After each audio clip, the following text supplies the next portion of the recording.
स्वप्नात रंग भरताना भाग 53. लेखिका पिहू शिर्के.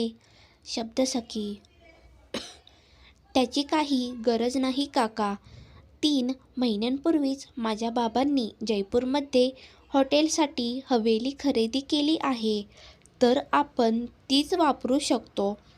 समीर बाबांना म्हणाला. अरे वा, हे तर मस्तच झालं. तुझ्या बाबांसोबत बोलून घेतो मी. आपली कामं तर खूपच पटापटा व्हायला लागली आहेत, हो की नाही शारदा? बाबा हसतच आईंना म्हणाले. आता पुढे? हो, मग देवाच्या कृपेने सगळं कसं छान होणार बघा, आई हात जोडतच म्हणाल्या. ओहो, देवावरून लक्षात आलं, आपल्याला गावाला जावं लागेल या दोघांना पाया पडायला घेऊन. आई. हो, ते लग्न झाल्यावर जाऊन येऊ आपण. आता टाईम नाही आधी जायला. आता इथल्या देवाला पत्रिका ठेवू आपण, बाबा म्हणाले. हॅलो मिस्टर भोसले, तुम्ही पत्रिकेचे सॅम्पल मागवले होते, तर आम्हाला सरांनी तेच सॅम्पल घेऊन पाठवलं आहे. 2 मुलं दारात येतच म्हणाले. अरे या या, तिथे का उभे आहात तुम्ही? आत या. बाबा. दोघेसुद्धा आत येऊन सोफ्यावर बसले. इतक्यात रुही त्यांच्यासाठी पाणी घेऊन आली. आमच्या सरांनी या खास 7 ते 8 डिझाईन तुमच्यासाठी पाठवल्या आहेत, पहिला मुलगा म्हणाला. बघ रुही, तुला कोणती पत्रिका आवडत आहेत ते? बाबा रुहीकडे बघत म्हणाले. तुम्ही एक एक पत्रिका नीट बघा. ही पत्रिका छान आहे बाबा, मला तर ही आवडली, रुही म्हणाली. तुम्ही सगळे बघा, तुम्हाला सगळ्यांना आवडत आहे का? रुही सगळ्यांकडे बघत म्हणाली. हो, मस्त आहे ही. फक्त हा गणपती सोन्याचा लावा तुम्ही. शेवटी माझ्या एकुलत्या एका मुलाचं लग्न आहे, आई म्हणाल्या. हो, ती म्हणत आहे तसंच करा. हा गणपती सोन्याचा लावा. बाबासुद्धा आईला होकार देतच म्हणाले. ठीक आहे, तर ही डिझाईन फायनल करू ना, दुसरा मुलगा म्हणाला. हो, तुम्ही ही डिझाईन फायनल करून टाका. बाबा. चला तर, आम्ही निघतो आता. थँक्स सर, बोलतच ते निघून गेले. मे आय कम इन सर? साधारण 26च्या आसपास असणारी मुलगी दारात येतच म्हणाली. येस कम बाबा. सॉरी, मी तुम्हाला ओळखलं नाही बाबा. बाबा यांना मी बोलवलं आहे. हे इव्हेंट प्लॅनर आहे. मगाशी आपली थीम सिलेक्ट झाली, त्यानंतर मी यांना कॉल करून इथं बोलावलं. यांची स्पेशालिटीज राजस्थानी आहे, त्यामुळे मला आपल्या थीमसाठी या परफेक्ट वाटल्या. शुभ्रा म्हणाली. अरे वा, मस्तच केलं. बरं झालं यांना बोलावलं, म्हणजे आपलं 50% काम झालंच, बाबा हसतच म्हणाले. हे बघा, या डिझाईन आहेत. तुम्हाला जी आवडेल ती फायनल करा आणि तुमच्या ज्या काही रिक्वायरमेंट असतील त्या सगळ्या मला सांगा. मी सगळं मॅनेज करून देईल, पण मला आधी त्या हवेलीचे फोटोसुद्धा पाहिजे, म्हणजे तसं मला डेकोरेशन मॅनेज करायला. स्वीटी म्हणाली. हो, हे धरा हवेलीचे फोटो, मी आत्ताच माझ्या मॅनेजरकडून मागून घेतलेत. समीर म्हणाला. That's great. तुम्ही मला ते फोटो माझ्या नंबरवर सेंड करा, नंतर मला लागतीलच ते फोटो, स्वीटी समीरला म्हणाली. हो, ठीक आहे समीर. शुभ्रा, मी तुला फोटो सेंड केले आहेत. तुझ्याकडे यांचा नंबर आहे, तर तू त्यांना फोटो सेंड कर. समीर. ओके शुभ्रा. स्वीटीसोबत बोलून शुभ्राने डेकोरेशन फायनल केले. रुही आणि शुभमसाठी हे सरप्राईज असल्यामुळे त्या दोघांना आधीच पाठवून दिलं होतं लग्नाचे ड्रेस सिलेक्ट करण्यासाठी. चला, फायनली लग्नाचं डेकोरेशन तर फायनल झालं. डेकोरेशन झालं, पत्रिका झाल्या.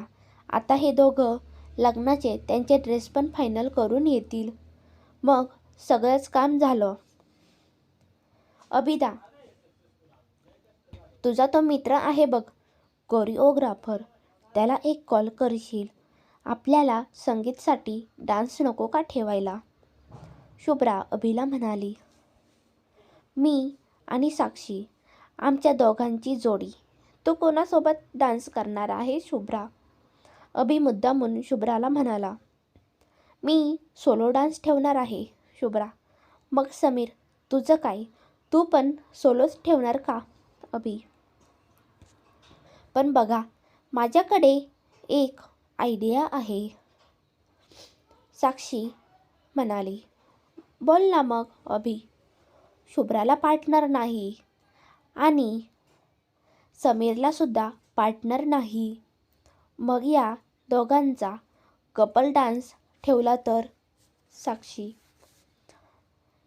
ही तर मस्तच आयडिया आहे. तुम्हाला दोघांना काय वाटतं? अभि.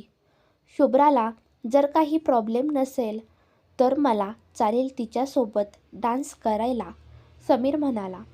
ठीक आहे, मला सुद्धा काहीच प्रॉब्लेम नाही, पण मी तरीसुद्धा एक सोलो डान्स ठेवणारच आहे. आणि हो आई बाबा, तुम्हाला सुद्धा डान्स करावा लागणारच आहे बरं. शुभ्रा हसतच आई बाबांना म्हणाली. हो मग आम्ही डान्स करणारच. माझ्या मुलाचं लग्न आहे तर डान्स नको करायला? आई तोऱ्यातच म्हणाल्या. कर बाई कर. बाबा हसतच म्हणाले. तुम्ही हसू नका, तुम्हाला सुद्धा माझ्यासोबत डान्स करायचा आहे.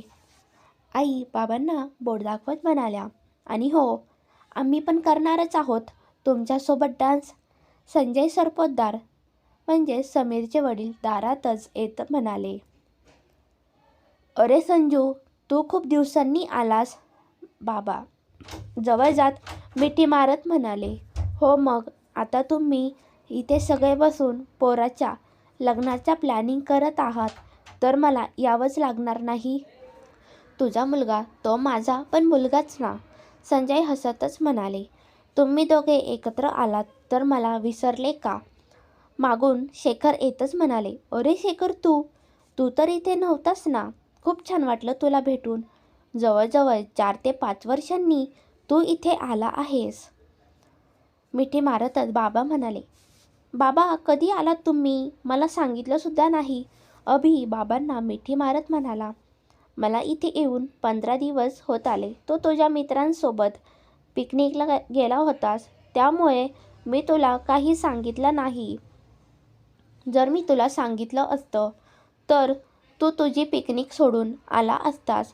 शेखर अभिला मिठीत घेतच म्हणाले. मला तर आज लग्नाच्या निमित्ताने मला माझे 2 मित्र खूप दिवसांनी भेटली. मग आता मस्तपैकी पार्टी. बाबा दोघांना डोळा मारतच म्हणाले. आणि हो, आम्ही दोघे सुद्धा डान्स करणार आहे बरं. शेखर त्यांच्या पत्नीकडे बघत म्हणाले. आता आला आहे तर लग्नापर्यंत नक्की आहेस ना? नाहीतर बघ, डान्सची प्रॅक्टिस करशील आणि तुला तिकडं कॉल करून बोलावून घेतील. बाबा हसतच म्हणाले. हो रे, मला 3 महिन्यांची सुट्टी आहे आणि आता काळजी करू नको. माझी पोस्टिंग आपल्या मुंबईमध्येच झाली आहे. शेखर हसतच म्हणाले.